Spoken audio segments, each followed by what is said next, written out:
Maseret Eruvin Daf Pechet, on commence Bezrat Hashem à la deuxième ligne. Umistapgin Be'aluntit.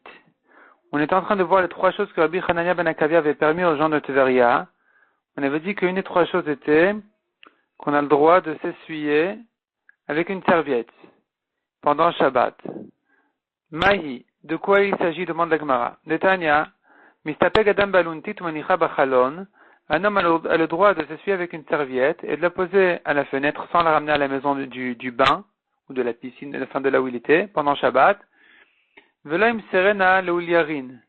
Il n'a pas le droit de la donner au responsable du bain. Mipne shechashudin lotodavar. Car on craint qu'il risque de l'essorer. On les soupçonne d'essorer les serviettes, ce qui est formellement interdit pendant Shabbat. Donc on n'a pas le droit de leur donner la serviette, il faut la laisser là-bas. On n'a pas le droit non plus de la ramener à la maison, de peur qu'il risque pendant Shabbat de l'essorer à la maison. Rabbi Shimon Omer Afem Vialetor Beito, selon Rabbi Shimon, il n'y a rien à craindre, il peut la ramener à la maison et on ne craint pas qu'il risque de l'essorer à la maison. La Gemara reprend les halachot de Rouvin qu'on avait vu avant.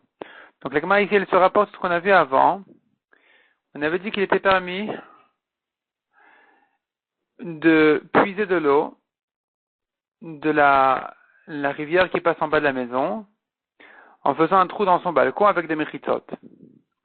Et ici, la Gemara dit qu'on a permis que de puiser de l'eau, mais pas de verser de l'eau là-bas. Amar Rababaravuna, Loshan ou la Lemalot, ce qu'on a enseigné de permettre de puiser de l'eau avec les méchitot, c'est que de remplir de l'eau. Avalishpor, mais de verser là-bas à source interdite parce que l'eau, elle va sortir. Et donc, il se trouve qu'il a sorti l'eau de sa maison à l'extérieur. Matkipla Rav Shezvi, demande la Gemara. Vechima benzel euka. Quelle est la différence entre ce cas-là et la ouka? La ouka, c'est ce qu'on verra dans la Mishnah suivante, en bas du Hamoud, qui veut dire un homme qui vide ses eaux pendant Shabbat, ses eaux sales de la maison, il les vide pendant Shabbat. Il a besoin de les sortir donc de la maison, de sa cour. Il n'a pas le droit de les jeter évidemment à l'extérieur au Reshut Harabim. Il n'a pas le droit non plus de les verser dans sa cour s'il y en a beaucoup et que la cour elle est petite. On verra ensuite quelles sont les mesures, qu'est-ce qu'il faut faire. La solution est de faire une ouka. Une ouka, c'est un trou, un grand trou qui contient 2 CA, ça doit faire une vingtaine de litres. Et là-bas, il verse ses eaux sales pendant Shabbat. Et donc on permet là-bas. Comment ça se fait que ici on interdit? Pourquoi est-ce qu'ici on va interdire de verser l'eau par les méchitot, alors que là-bas dans la ouka, on a permis de verser l'eau dans la ouka? Il répond la Gemara. Rashi renforce la question, plutôt Rashi ajoute une précision importante pour comprendre la question. Là-bas, la lacha, elle est que même si la ouka elle est déjà remplie d'eau d'avant Shabbat, on a le droit de continuer à verser de l'eau encore pendant Shabbat, même si je sais que ça va sortir. L'eau va sortir au Reshut Harabim. Et donc pourquoi est-ce que à propos du balcon, on a interdit de verser l'eau, et à propos de la ouka, on a permis de verser de l'eau dessus pendant Shabbat, même quand on sait que ça va sortir? Répond la Gemara, Hane taime, van elo taime. Hane, l'histoire de la ouka, taime. L'eau va se terminer. L'eau a l'habitude de s'absorber dans la terre, et donc lui, il dit, moi, j'en sais rien, moi je verse de l'eau ici sans avoir l'intention ou le besoin ou l'envie que ça sorte au Reshut Harabim. Pour moi, je verse dans la ouka et ça s'absorbe, ça reste sur place. Même si de toute façon ça va sortir à l'extérieur, c'est pas ça ma pensée, c'est pas ça mon intention, c'est pas ce que je prévois. Donc il a le droit. C'est ce qu'on appelle Hane Taime. Hane, ceci, Taime, il se termine. Ve'Hane, lo Taime, mais quand je verse de l'eau du balcon vers la rivière, je suis certain, je sais très bien que l'eau elle va sortir ensuite au Reshut Harabim. Et donc dans ce cas-là, c'est interdit. Ika de Amre, deuxième version. Amar Rababaravuna, lotem alemalot ou de shari, lishpor asur. L'autre version dit exactement le contraire. Ne dis pas que on a permis que de remplir de l'eau, mais pas de verser.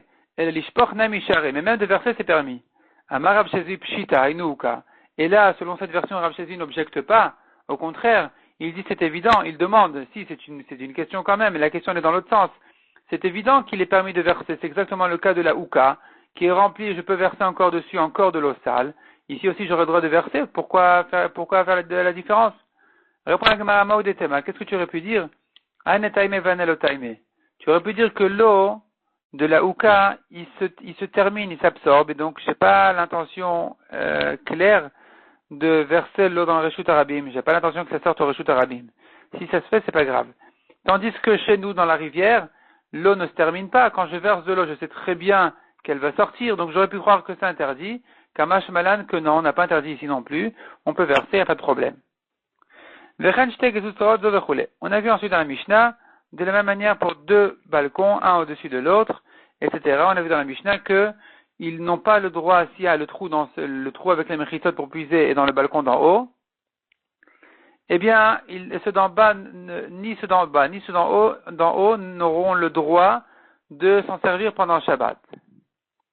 Amar Avuna Amarav Loshan la Besmucha. Quand est-ce qu'on interdit de profiter de ce trou-là du balcon pendant Shabbat pour puiser de l'eau? C'est que si les deux balcons ils sont proches l'un de l'autre. Aval Bemoufle Get, mais s'ils sont éloignés, l'un de l'autre, pas en hauteur, en longueur, et Liona Muteret. Le balcon d'en haut a le droit. Ils sont aussi décalés en hauteur, mais ici ils sont éloignés, surtout, ce qui nous intéresse c'est qu'ils sont éloignés en longueur. Et donc dans ce cas-là, le balcon d'en bas a du mal à se servir du balcon à puiser de l'eau par en haut. Il doit jeter le seau de loin, et avec ça, envoyer le seau pour puiser de l'eau, ça c'est trop difficile. Dans ce cas-là, on permet au balcon d'en haut de profiter de son système. Rav l'Etahamé, l'Agma a dit que cette halakha de Rav, elle suit la svara générale de Rav.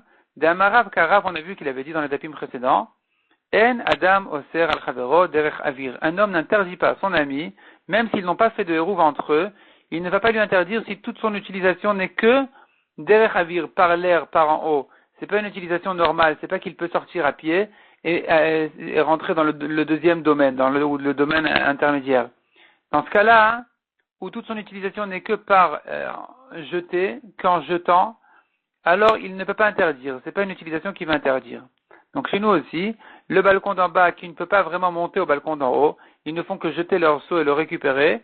Dans ce cas-là, ils ne peuvent pas interdire, même s'ils n'ont pas fait de hérouve, il sera toujours permis à ceux d'en haut de se servir de leur balcon et de puiser là-bas de l'eau. Amar Rabba Amar Rabbi Chia, Rabbi Yosef Amar Rabbi Oshaya. Rabba a dit au nom de Rabbi Chia, Rabbi Yosef l'a dit au nom de Rabbi Oshaya. Une halakha spéciale qui dit comme ça. Yesh Gezel Beshabbat. Il y a une interdiction de Gezel, une notion de vol pendant Shabbat. Vechurba Marzir la Be'alim. Et la ruine, il la rend à son propriétaire. Et la Gemara demande sur cette phrase-là qu'elle est contradictoire, et donc en même temps on va comprendre ce qu'elle veut dire.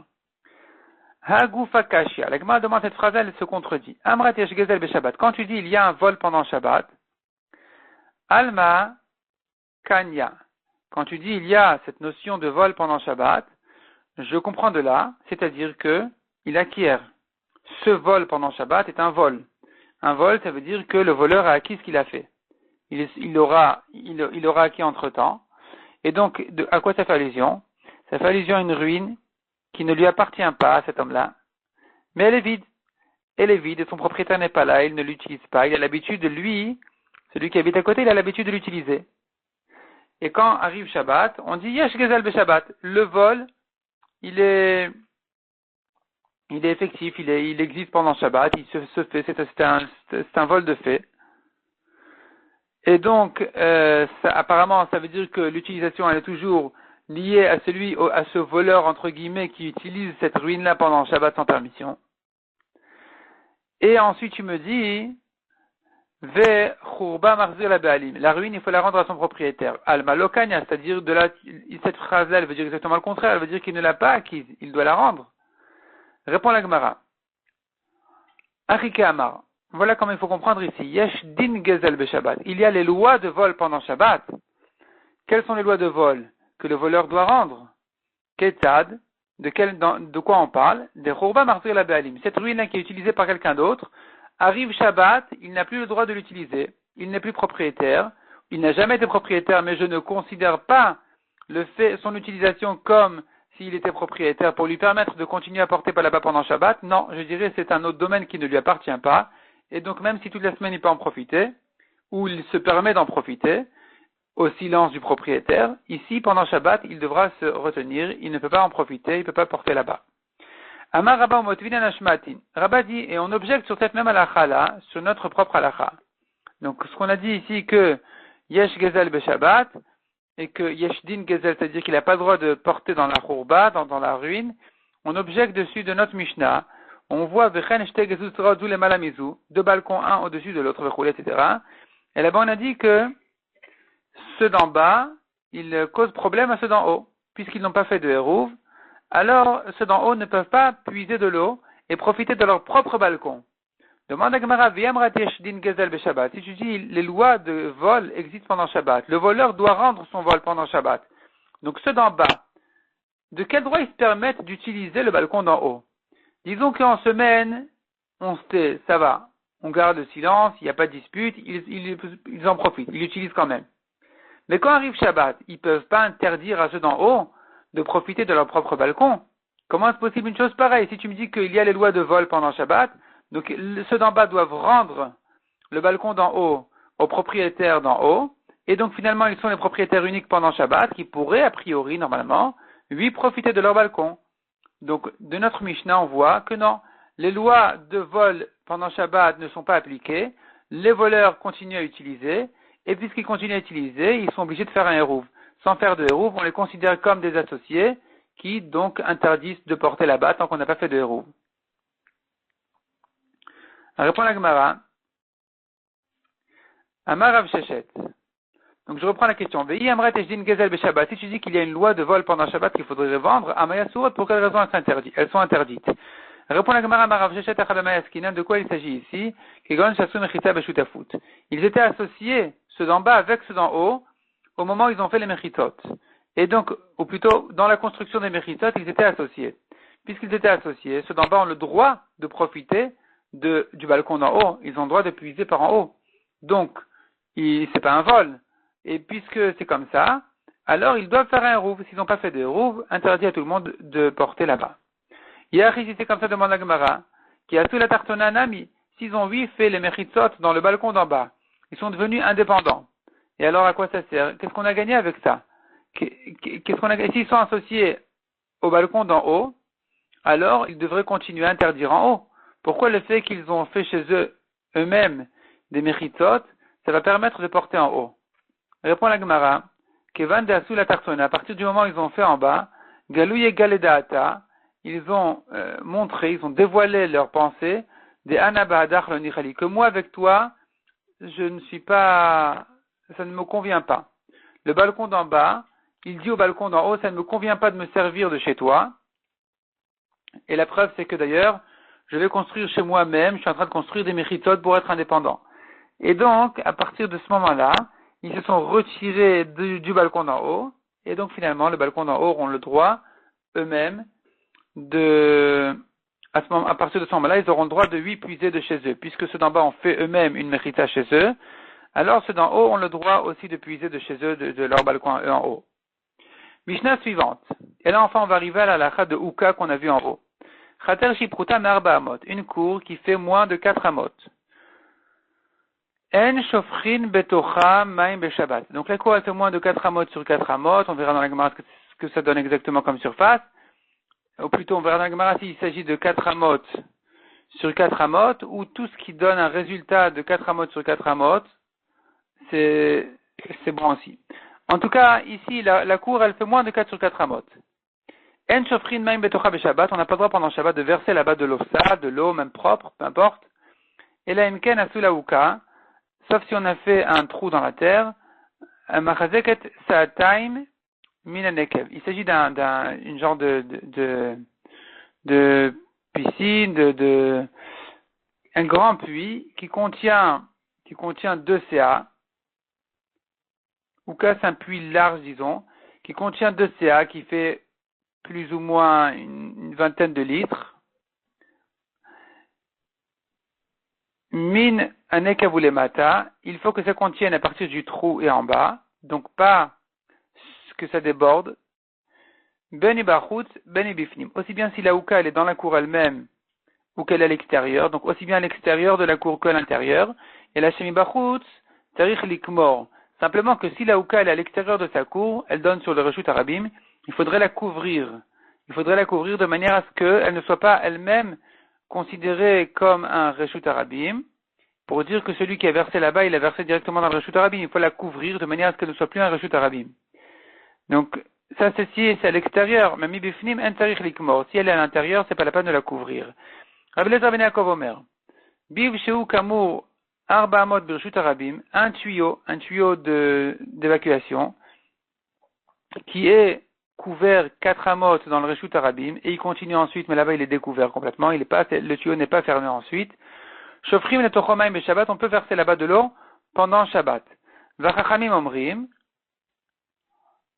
Les Chachamim par contre disent, afilu gag chatzer mea ama, même si le toit il fait 100 amot ou la cour elle fait 100 amot, lo ishpoch al pi abiv. Dans tous ces cas-là, il est interdit de verser vraiment sur le tuyau.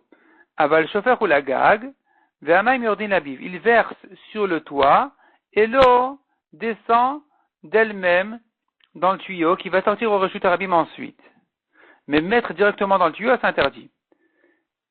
Quand on a dit que la cour doit faire minimum 4 amot, et que si elle fait moins de 4 amot, alors il faudrait faire cette ouka. Si elle fait 4 amot, on n'a pas besoin de ouka. Ici, on dira que si le khatser ne fait pas 4 amot, mais il y a une arsadra qui viendrait compléter les 4 amot. Qu'est-ce que c'est une arsadra? Une arsadra, c'est un endroit qui est un peu ouvert. Il manque le 4e mur. Il y a 3 murs, mais le 4e n'existe pas. Ici, avec l'arsadra, j'arrive à obtenir en tout 4 amot, il n'y a pas de problème, istarfin l'arba amot, et on peut les associer à 4 amot. Vechen, shted yutaot zu kenegedzu, de même, 2 étages, qui sont un en face de l'autre, miktatan asuuka ou miktatan asuuka, et ils ont une cour, un khater en commun, eux ont fait une ouka et les autres n'ont pas fait, donc d'un côté oui, d'un côté on n'a pas fait. Et chasuka mutarin, ceux qui ont fait ont le droit de verser là-bas de l'eau. Et chasuka surin, mais ceux qui n'ont pas fait de ouka n'auront pas le droit pendant Shabbat de verser là-bas de l'eau. Maïtama, quelle est la raison de notre Mishnah? Demande la Gemara. On a dit qu'un khater, une cour qui ne fait pas 4 amot, il est interdit de verser, mais 4 amot est permis. Amar Rabba mipnei sh'adam asul yistapek satayim maim bechol yom. Car un homme a l'habitude chaque jour d'utiliser 2 CA d'eau pendant Shabbat, donc pas à boire, à verser ensuite de l'eau qu'il salit, de l'eau qui le sert à se nettoyer, à se rincer. Et donc, Be'arba amot adam rote les alfan, si son khatser il fait 4 amot, il n'a pas d'intérêt à les jeter en dehors de son khatser. Au contraire, il va en profiter pour les verser sur son khatser, de manière à ce que la poussière ne monte pas. Ça va servir à coller un peu la poussière au sol de son khatser. Et donc ça, c'est si son khatser il fait au moins 4 amot. S'il fait 4 amot, alors c'est un khatser suffisamment important, et donc il fait attention à son aspect, et ces 2 CA là en question, il n'a pas d'intérêt à les jeter au Reshut Arabim. Au contraire, ici déjà il en profite pour son khatser lui-même. Donc dans ce cas-là, je ne crains rien. Mais on tourne la page.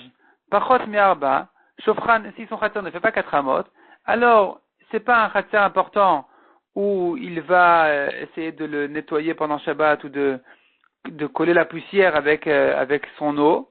Et donc, si c'est comme ça, au contraire, il préfère les jeter au Reshut Arabim, ses eaux sales, de manière à ne pas avoir de boue dans son khatser, de la boue dans son khatser. Et donc ici, on va lui interdire de verser dans son khatser parce qu'on craint qu'il a l'intention de les verser directement au Reshut Arabim où il risque de le faire. Et donc c'est pour ça qu'on dira, idea vid uka shari, ilo asur. Si c'est fait une uka, il a le droit, parce que je dirais que il y a une uka qui peut contenir tous ces 2 CA, il ne recherche plus à les jeter au Reshut Arabim. S'il n'y a pas de uka, c'est interdit. Ça c'est une première explication. Deuxième explication dit la Gemara, Rabbi Zera Amar, arba amot taime. S'il y a 4 amot, sur 4 amot dans son khatser, alors l'eau elle s'absorbe là-bas. Et donc, il ne cherche pas à jeter au Reshut Arabim. Pachot me'arba amot lo taime. Mais si sa cour elle est plus petite que 4 amot, eh bien, c'est trop petit, l'eau ne va pas s'absorber là-bas, et donc ça va faire de la boue, l'eau ne va pas se terminer là-bas, donc il a intérêt à les jeter en dehors. Et donc, on ne va pas lui permettre de les verser dans sa cour, quand on sait bien qu'il y a l'intention ou une préférence de les jeter, on craint qu'il risque de les jeter. Dans ce cas-là, on va lui interdire de les mettre dans sa cour jusqu'à ce qu'il fasse une ouka. Maï Benayou demande à Gemara, quelle est la différence, la nafkamina, entre les deux raisonnements, les deux explications? Est-ce qu'on dit que, à partir de 4 amot, son intérêt est de nettoyer sa cour, ou bien on dit ça va s'absorber dans sa cour? Amar Abaye, Arich Bekatenika Benayou. Répond Abaye, si la cour, elle a une forme de rectangle, et donc, ici, c'est pas un endroit, un carré important. Ici, je dirais qu'il ne cherche pas à nettoyer sa cour, il préférait au contraire jeter au Reshut Harabim.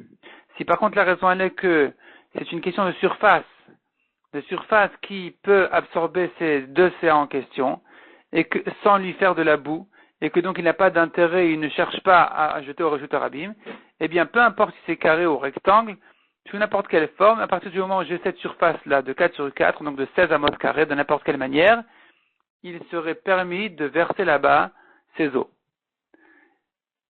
Donc, ça c'est Arich Vekate Nika Benayou, long mais étroit, pas large, donc la longueur elle est longue mais la largeur elle est étroite. Ika Benayou, ce sera ça la nafkamina, la marloquette entre eux. Nan, la Gemara vient maintenant, à propos de cette marloquette qu'on vient de prouver, qu'on vient d'expliquer, la Gemara elle vient justement à ramener des preuves de notre Mishnah. Khatser Varsadra, si dans le Khatser lui-même il n'y a pas 4 amot, mais avec l'Arsadra ça va faire en tout 4 amot, Mitztarfin et Arbamot, on peut les associer aux 4 amot. La Gemara comprend que l'Arsadra est dans un coin du Khatser. Demande la Gemara, dans ce cas-là, c'est pas un carré. Et tu vois que on peut verser là-bas de l'eau. Bishlam el Rabbi Zera Nicha. Selon le raisonnement de Rabbi Zera, l'explication de Rabbi Zera, qui dit, c'est pas une question ici d'importance ou de nettoyage, c'est une question ici, tout simplement, est-ce que ça va s'absorber dans cette surface-là ou pas? Selon Rabbi Zera, je comprends notre Mishnah. Notre Mishnah, voilà, on a une forme qui n'est pas carrée. Et notre Mishnah, elle permet d'associer l'Arsadra avec le Khatser. Et donc, il n'y a pas de problème, on obtient effectivement une surface qui peut absorber les deux CA.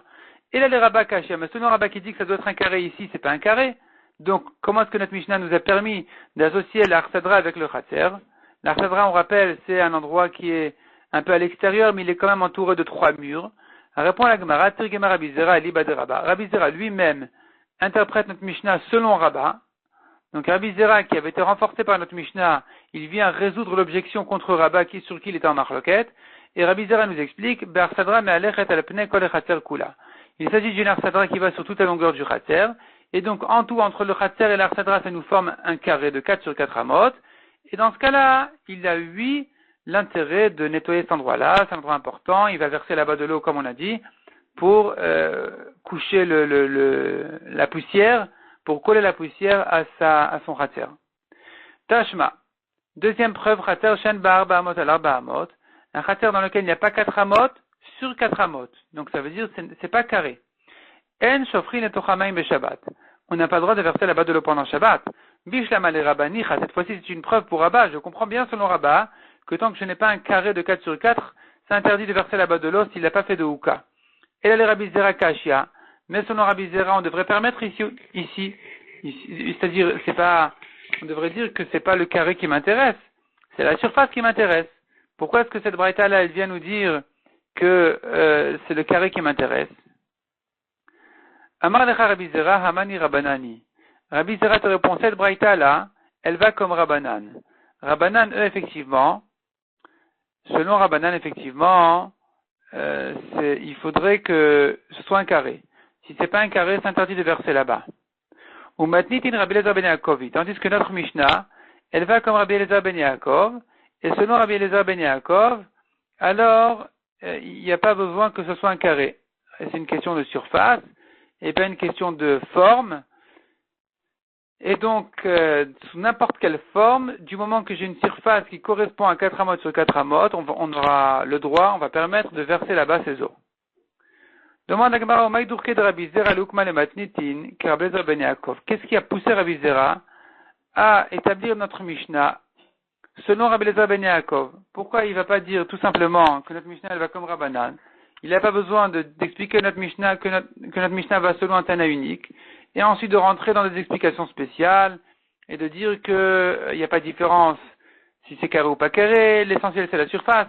Pourquoi rentrer dans le Rabbi Eliezer ben Yaakov qui est un Tana unique et donc sortir notre Mishnah de sa simplicité de dire qu'elle va comme Chachamim?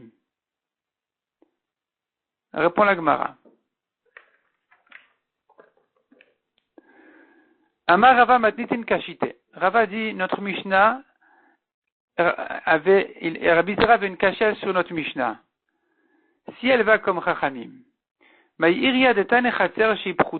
raison notre Mishnah a dit un Chatzer qui est plus petit que 4 amot?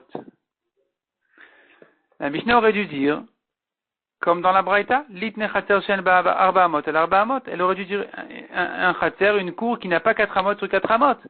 Quand tu me dis elle n'a pas 4 amot sur 4 amot, je comprends que ça doit être carré. Quand tu me dis elle est plus petite que 4 amot, j'entends de là que l'essentiel c'est la surface totale en général, mais pas la forme. Et la lave shmamina, donc j'entends de là que notre Mishnah elle va comme qui? De Rabbi Eliezer ben Yaakov shmamina. Elle va comme Rabbi Eliezer ben Yaakov et pas comme les Chachamim. Et là, la Gemara elle rentre justement à savoir qui c'est ce Rabbi Eliezer ben Yaakov et qui sont ces Chachamim qui sont en marloquette ici, justement dans cette question-là, à savoir est-ce que le Chatzer doit être carré ou pas carré? Et la Gemara demande que Rabbi Eliezer ben Yaakov c'est lui qui a parlé à la suite de la Mishnah. Rabbi Eliezer ben Yaakov à la suite de la Mishnah c'est lui qui a parlé, qui a dit, on a vu dans la Mishnah ensuite, marloquette entre Rabbi Eliezer ben Yaakov et Chachamim, à propos du tuyau qui est couvert 4 amot. Selon Rabbi Eliezer ben Yaakov, j'ai le droit de verser là-bas de l'eau parce que ça va s'absorber dans les 4 amot. Normalement, ça peut s'absorber là-bas. Selon Chachamim, c'est interdit. Selon Chachamim, c'est interdit de verser dans ce tuyau-là. Et donc, justement, la Gemara comprend de là que selon Rabbi Eliezer ben Yaakov, c'est une question de surface. 4 amot, ça s'absorbe, c'est bon. Selon Chachamim, c'est pas une question de surface. Il est quand même interdit de verser dans le tuyau, même s'il est couvert tout au long de 4 amot. Il faut verser sur le toit, et du toit, ça ira dans le tuyau. Et la Gemara demande si c'est comme ça. Alors, pourquoi est-ce que tu dis que notre Mishnah elle va comme Rabbi Eliezer ben Yaakov? Mais c'est pourtant la Sefa, la suite de la Mishnah qui va comme Rabbi Eliezer ben Yaakov. Donc, tu entends de là que jusque la Sefa, ça va comme tout le monde. Vea demande la Gemara. Vea mide Sefa Rabbi Eliezer ben Yaakov. Puisque la Sefa de la Mishnah, à la fin de la Mishnah, elle va comme Rabbi Eliezer ben Yaakov. Reshalav Rabbi Eliezer ben Yaakov. J'entends de là que le début de la Mishnah ne va pas comme lui. Répond la Gemara, Kula Rabbi Eliezer ben Yaakovi, toute la Mishnah elle va comme lui. Vechasor mechasar vachiktan. Il manque des mots dans la Mishnah, voilà comme il faut l'enseigner. Chatzer shipruta me arba amot. Un chatzer qui ne fait pas 4 amot. En shofrin et tochamaim be Shabbat. On ne verse pas là-bas de l'eau pendant le Shabbat. Ha arba amot shofrin. Tu entends de là que si le chatzer fait 4 amot, tu peux verser là-bas les eaux. Chez Rabbi Eliezer ben Yaakov Omer, car Rabbi Eliezer ben Yaakov dit, Bi vakamour arba amot birshut arabim, un tuyau qui est couvert 4 amot dans le reshut arabim, shofrin et tochomaim be Shabbat, on a le droit de verser là-bas de l'eau pendant Shabbat. Donc on n'a pas de problème. Rabbi Eliezer ben Yaakov, lui, il pense que c'est une question à savoir est-ce que l'eau va s'absorber. Dans une surface de 4 amot, ça s'absorbe. Et donc là-bas, on ne craint pas qu'il risque de verser au reshut arabim, puisque lui dit, moi, j'ai pas de problème, je me suis fait du khatser, ça peut s'absorber là-bas. Ma quantité d'eau classique par jour, qui fait 2 CA, elle peut très bien s'absorber dans ces 4 amot-là. Et donc, de la même manière que j'ai permis dans un tuyau, je permets dans un khatser qui a n'importe quelle forme, du moment qu'il donne une surface, du moment qu'il a une surface qui donne comme 4 sur 4 amot. Et donc, c'est la surface dans laquelle peuvent s'absorber les 2 CA, les 2 CI. Selon Chachamim, par contre, on a interdit tout ça. Simplement, si le khatser il fait 4 sur 4 amot, là-bas on aura une autre raison de permettre, malgré que la sévara de s'absorber, elle n'est pas acceptée par les Chachamim, mais là-bas on dira, les Chachamim permettent quand même parce qu'un homme, au contraire, il a un intérêt de verser ses eaux pendant Shabbat sur son khatser de manière à ce que la poussière ne s'envole pas, ne se monte pas au-dessus du sol. Il faudrait coller la poussière au sol. Rabbi Eliezer, on continue dans la Gemara, fin de deuxième grande ligne. Rabbi Eliezer ben Yaakov Omer, Biva Kamour. Donc, on a vu justement la marloquette à propos du tuyau couvert, etc. Matnitin de lo que Hanania, notre Mishnah ne va pas comme Hanania d'Etania. Hanania Omer, afilu gag me'ama, même si le toit il fait 100 amot, lo ishpor. Il n'a pas le droit de verser sur le toit, en se disant que, en supposant pour que l'eau rentre ensuite dans le tuyau, c'est interdit selon Hanania. Les fichen agagasu livloa et la car le toit n'absorbe pas en général, il n'est pas fait d'une matière qui absorbe, et au contraire, il va faire couler l'eau, il va la faire passer dans le tuyau, et donc lui, il a un intérêt de verser au reshut arabim, c'est comme s'il avait jeté ses eaux au reshut arabim.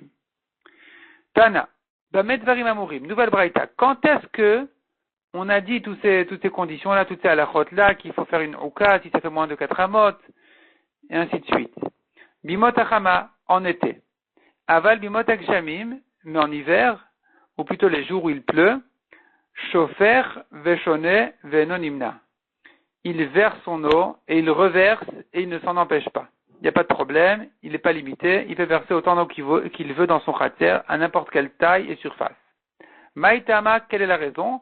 Amar Rava Adam Rotesh Ibalu Maim Bimkoman. Rava dit, un homme en hiver, il ne se gêne pas, lui, ça va, il n'a pas de problème que l'eau s'absorbe sur place, même si ça va lui faire de la boue. De toute façon, on est en hiver, de toute façon, toute la ville, toutes les cours, tous les champs sont pleins de boue, et donc il ne se gêne pas, il ne va pas en arriver à jeter au Reshut Rabim.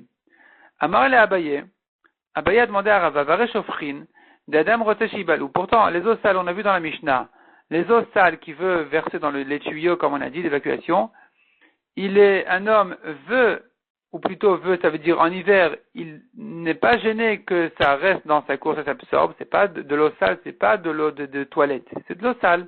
Il s'est rincé les mains avec. Vektan Eloishpor, et on a vu dans la Mishnah qu'il y a un problème, il ne peut pas les verser. Comment ça se fait? Amar il répond à la Gemara,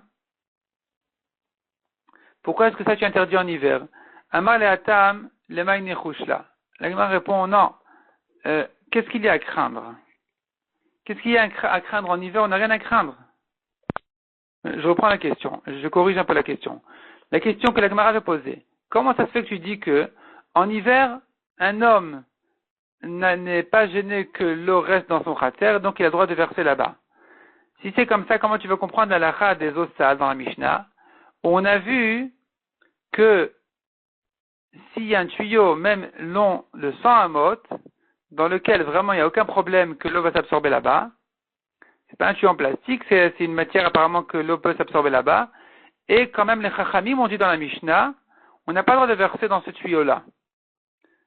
Comment ça se fait qu'on n'a pas le droit de verser, sachant que ici un homme ne recherche pas à jeter au Reshut Rabim, il a largement ici la surface qu'il faut pour que ça s'absorbe.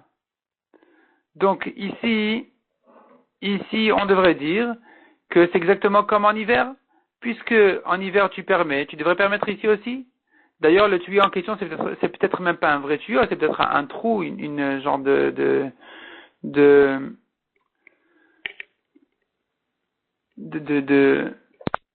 circuit ou de tunnel dans la terre ou quelque chose comme ça qui sert à sortir les eaux. Et donc là, vraiment, il y a vraiment où s'absorber. Et donc, quelle est la différence entre ça et l'hiver? Répond la Gemara, en hiver, c'est quand même différent. Amarle, Atam, le Maïnechush, là, qu'est-ce qu'on a à craindre en hiver? Imishum kilkul chatzero, si on a à craindre qu'il risque de jeter au Reshut Rabim pour ne pas que son khater ne s'abîme, Amikal Kelavekaim, son khater déjà bien abîmé de toutes les pluies, c'est pas ces 20 litres qu'il va jeter ici qui vont changer grand chose. Ve'i mishum gzera shemayomru, et si c'est parce qu'on devrait décréter que les gens disent, regarde, il y a de l'eau qui sort de sa cour. Tinorosh alponim ekale achmaim, voilà les tuyaux d'un tel qui vide de l'eau pendant le Shabbat au Reshut Rabim. Donc voilà, tu vois, il y a un tel qui est en train de jeter ses eaux au Reshut Rabim en plein Shabbat. Non, on n'a rien à craindre en hiver. Stam tinorot mekalchim, même de toute façon les tuyaux de tout le monde, ils sont en train de vider leurs eaux au Reshut Rabim. Donc il y a rien à craindre. Ça c'est en hiver. Mais en été, pour verser son eau dans le biv en question, dans sorte de l'espèce de tuyau qui lui évacue ses eaux sales, ça, ce sera quand même interdit selon Chachamim. Amar Rav Nachman, bimot agshamim, uka machazik sa'ataim, notni no sa'ataim. Rav Nachman dit, ce qu'on a dit qu'il y a une différence entre l'hiver et l'été. On veut dire comme ça. En hiver, une uka qui contient 2 CA, on lui permet 2 CA à verser là-bas. Marzik CA, notnin lo CA. Et si la uka ne contient qu'une seule CA, eh bien, on va lui permettre une CA à verser dans la uka. Tandis que bimot achama, en été, c'est pas comme ça. Marzik sa'ataim, notnin lo sa'ataim. Si ça contient les 2 CA, c'est bon. On lui permet de verser ces 2 CA. CA, en notnin lo kolikar. Si la uka ne contient qu'une seule CA, on ne va rien lui permettre de vider là-bas, de verser là-bas pendant Shabbat. Demande à Gemara pourquoi cette différence. Bimot achama nami. En été aussi, on devrait dire la même chose. Marzik CA, netivle CA. Si ça contient une CA, permets-lui de verser là-bas une CA. Répond la Gemara. Gzera dilmaati liten lesa'ataim. On craint qu'il risque d'en arriver à verser là-bas les 2 CA. Tous ces autres Shabbat, il va les verser là-bas. Hier, si c'est comme ça, alors en hiver aussi, tu devrais décréter, craindre, et lui interdire même une CA quand ça contient une CA, de peur qu'il en arrive à verser les 2 CA. Répond la Gemara, Hatam Maïne Chushla. Là-bas, en fait, il n'y a rien à craindre. En hiver, quel est le problème déjà qui risque d'arriver? Imishum Kilkul, Amikal Kalavekaima. Si c'est parce que il risque de verser ses eaux au Reshut Arabim, sa 2e CA, il va la verser au Reshut Arabim, pourquoi? Pour ne pas abîmer son khater. Son khater est déjà bien abîmé de l'hiver. Imishum Gzera. Et si c'est parce que c'est une Gzera, Shema Yomrut, Inorosh, Alpanim Ekale Achmaim, les gens risquent de dire, voilà, il y a le tuyau d'un tel qui est en train de vider ses eaux pendant Shabbat, c'est pas un problème. Les gens ne vont pas dire qu'il est en train de verser ses eaux, ils vont dire c'est de la pluie. Stam Tinorot Mekal Chinen. Les tuyaux en général, en hiver, eh bien, ils évacuent leur eau. Et donc, même s'il risque de verser une 2e CA dans Saouka, il va pas se passer un grand drame. C'est pas si grave que ça. C'est pour ça que, en hiver, on lui permet une CA. Si ça contient une CA, on va la lui permettre. On ne craint pas qu'il risque de verser une 2e CA, parce que même s'il va le faire, c'est pas si grave que ça. Puisque, comme on a dit, on va pas en arriver à un vrai problème où il risque de jeter au Reshut Arabim pour ne pas abîmer son khater qui est de toute façon abîmé. Les gens ne vont pas dire sur lui, il est en train de verser ses eaux au Reshut Arabim. De toute façon, les eaux de tout le monde sortent au Reshut Arabim. Ça, c'est en hiver. En été, par contre, si ça contient une CA, je ne lui permets même pas une CA. Je crains qu'il risque de vider sa 2e CA là-bas, et là, ce serait vraiment un problème. Amar Abaye Elkar, Afilukur Afilukuraim. Abaye dit bien, puisque c'est comme ça, qu'on n'a rien à craindre en hiver, eh bien, le Tana de cette Braïta, il va permettre même une grande quantité d'eau. Même un cours qui fait 30 CA, ou 2 cours qui font 60 CA, même ça on va lui permettre, puisque de toute façon en hiver, on n'a rien à craindre comme on a dit. Un homme, de toute façon, il ne cherche pas à vider ses eaux au Reshut Arabim, les gens ne disent pas de lui qu'il les jette, donc on va lui permettre même des grandes quantités d'eau. De même, on a vu dans la Mishnah 2 diutaot, 2 étages qui sont un en face de l'autre. Les gens habitent ici et là-bas. Il y en a qui ont fait une ouka et les autres qui n'ont pas fait. Ceux qui l'ont fait, ils ont le droit de verser leur eau là-bas. Ceux qui n'ont pas le droit. Amarava. Afilu irvu. Même s'ils ont fait un eruv les uns avec les autres, ça ne leur permet pas de verser leurs eaux dans la ouka que leurs voisins ont fait. Amarabaya maitama. Abaya a demandé, mais quelle est la raison ici? Il est mishum nefisha de maya. Si c'est parce qu'il y a trop d'eau, ve'atanya, on a pourtant une braïta qui dit, achat li uka, vachat li gistera. Brecha ve'areva. Peu importe, une uka qui est creusée dans la terre, ou bien gistera qui a un récipient cassé en argile, qui contient aussi. Brecha ve'areva. Brecha, c'est un genre de piscine, ve'areva, ou de